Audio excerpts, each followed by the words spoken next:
পিছন থেকে কেউ একজন আমাকে সম্বোধন করছিল, ওই যে জঙ্গি এমপি যাচ্ছে, যে আমার মাথায় একটি পাগড়ি রয়েছে এবং আমার চলায় সাদা পাঞ্জাবি সুন্নতে রাসূল রয়েছে।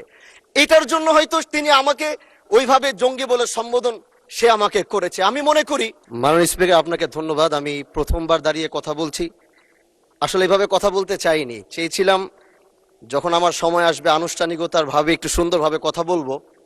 কিন্তু দুঃখের সাথে বলতে হচ্ছে, আমি গত 30শে মার্চ আপনার সহধর্মিনী, আল্লাহ তাকে জান্নাতের আলা মাকাম নাসিব করুন, আমি তার জন্য দোয়া করি। তিনার জানাজায় আমি এসেছিলাম এবং উপস্থিত হয়েছিলাম।